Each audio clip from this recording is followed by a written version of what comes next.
here is the thing that atheists get wrong. But before we talk about it, we need to define our terms and say, what is an atheist? Well, atheist comes from the Greek atheos. It simply means without God. Now, if that's all it meant, and it technically does, it just means someone who doesn't have a God or God. They don't believe in one particular God or gods. And if that was the case, I would count myself as an atheist because I don't have a particular God that I believe is actually true. I've never been convinced that any specific deity is the one, or that there is any at all. But a lot of atheists, and I would say the majority of people who self-identify as atheists, they make a few claims. They make claims that that there has never been and is not anything that could be considered a god or gods. They make a claim that, like, no matter what god or gods in what system, none of them are real. They generally claim that there is no such thing as an afterlife. When you die, you die. Now, I probably believe this too, but I don't know it. And the third thing they often claim is that they're evangelical about atheism. They think that everybody should be an atheist and it would solve a lot of problems. They believe that atheism is a solution to the problems that religion creates. And, whether it's war, hatred, all these things. And anyone who lived through 2020 knows that you don't need religion for any of those things. For dehumanization, for war. The atheists trusted the science, and they dehumanized tons of people. And of course, if you look at the history of the Soviet Union, etc., all the communist countries, they're great at doing murder and war without God. They don't really need it to make it happen. So it's really not a good argument. So those are 3 points that most people who describe themselves as atheists often make. And the problem that atheists have is that they claim to know something that is unknowable.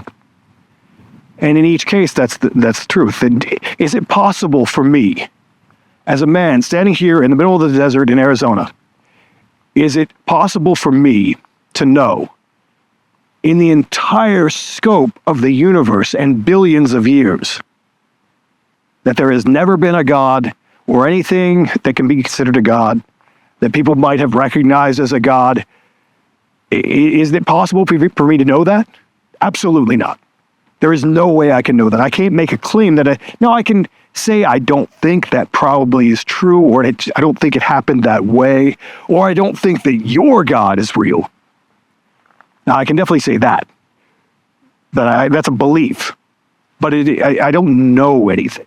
I don't know that that's not true. And the same thing is true with afterlife. I suspect that there is no such thing as an afterlife. Now, can I know that? No, because I've never been dead. So that is another claim about something, about knowing something which is unknowable.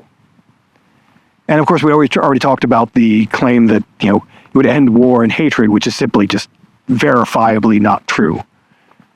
So those are 3 claims that atheists get wrong because of this bigger thing of saying that they have a lock on objective truth. And you could get into this idea of rationalism, where they believe that through science they can find the answers to all things and then know all things. But if we're ever going to do that as a species, it's a long way off.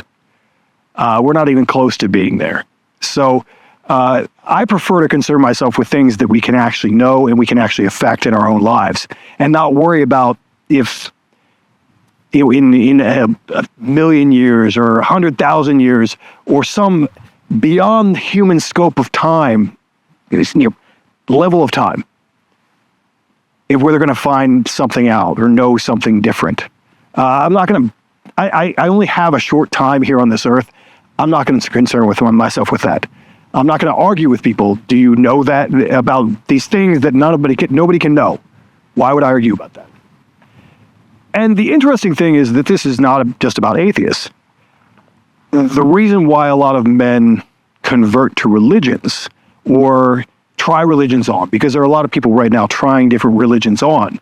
And the reason that I think that they're doing that is because they're looking for objective truth. We had all these social institutions in the world. We had, like the media, we had the universities, we had science, all these things that claimed to have a lock on objective truth. And of course, they really didn't. They had some data and they had some interpretations of things. And, they also had fallible human beings who can be corrupted, lying to all of us. So people were looking for, well, if that's not the truth, what is it? Where is objective truth? And so all these religions claim to have objective truth. We know what right and wrong is. We know what's really true, and truth with a capital T. They always make it a capital T. It's a thing. We know this. And so it's very appealing. I want to know the answers, right? Cicero wrote about that. You're like, well, of course we want to know more. We want to know things. We feel foolish if we don't know things, right? So we try to find out more about the world. And so if someone says, hey, I have a lock on objective truth, yeah, that sounds great, right? Because then that solves all the problems. And I don't have to make all those judgment calls for myself, and I can't be wrong because they have objective truth. Now, the problem with that is that they don't. They have, take one religion. We'll just take Christianity. They're all the same in this way, all the book religions, all the religions that have a book, a holy book. This is what we refer to. This is where the capital T truth is. Now, if you open up the book with capital T truth, there's a lot of room for interpretation there, even with literal, like linguistic interpretation, translation. There's a lot of room to move, even with a text. But what you have then are all these different interpretations of the text. So if these people are claiming that they have a lock on objective truth, like this is objective truth, here it is, look at it, boom, then why are there 45,000 denominations of Christianity? Why? Because they all have their own subjective interpretation of what that truth is. So it's a way to say, I have the truth, and I know the truth. And, I say, is God in your pocket? Because it gives you power. Oh, I speak for the truth, not just for my own judgment, but I'm speaking on behalf of a higher power that gave me the truth. And that must be very comforting. But they're just following someone's subjective or interpretation of the truth.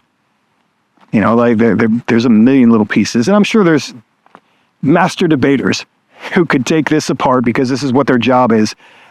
People do apologetics. They're like, well, how do I explain my religion to a layperson? Well, apologetics are always an argument after the fact. You've already decided that you believe a thing. And so really everything you say after that is bullshit. You're just trying to convince some other people to believe it for a totally different reason than why you believe it. So there are all these, like I said, this is the problem. There are claims about objective truth. And we don't know objective truth, but we do have experience of the world. We can know the physical world. I mean, I know that this is sharp. This El Castillo, these are neat little things that they have out here. I know that that's sharp. I know certain things about the world from my experience of the world. I've been around for 50 years. I know things don't always turn out the way that people think they do.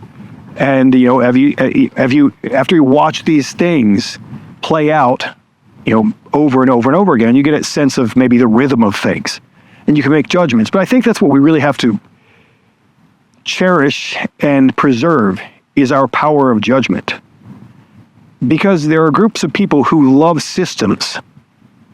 Their new way of objective truth, we wrote the law, and if you do this, then X happens. And it's all very cut and dry, and there's no room for interpretation. But humans are subjective creatures. Like I said, there is no objective truth beyond the fire is hot and Akatillos are sharp. There is, in terms especially moral truth, like You see a situation, this seems wrong. Oh, wait, there are other circumstances that happened.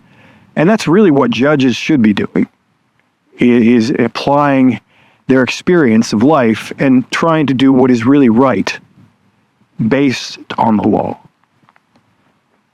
So rather than deferring to some external truth or, some external idea about truth or some spreadsheet, well, this is our policy, I think we really need to preserve as humans our ability to gain experience and make judgments.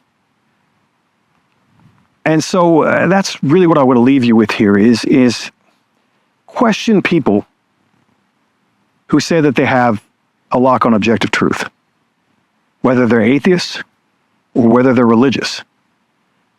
Because there are a lot of things that people just don't know in the world. And the world is kind of better that way.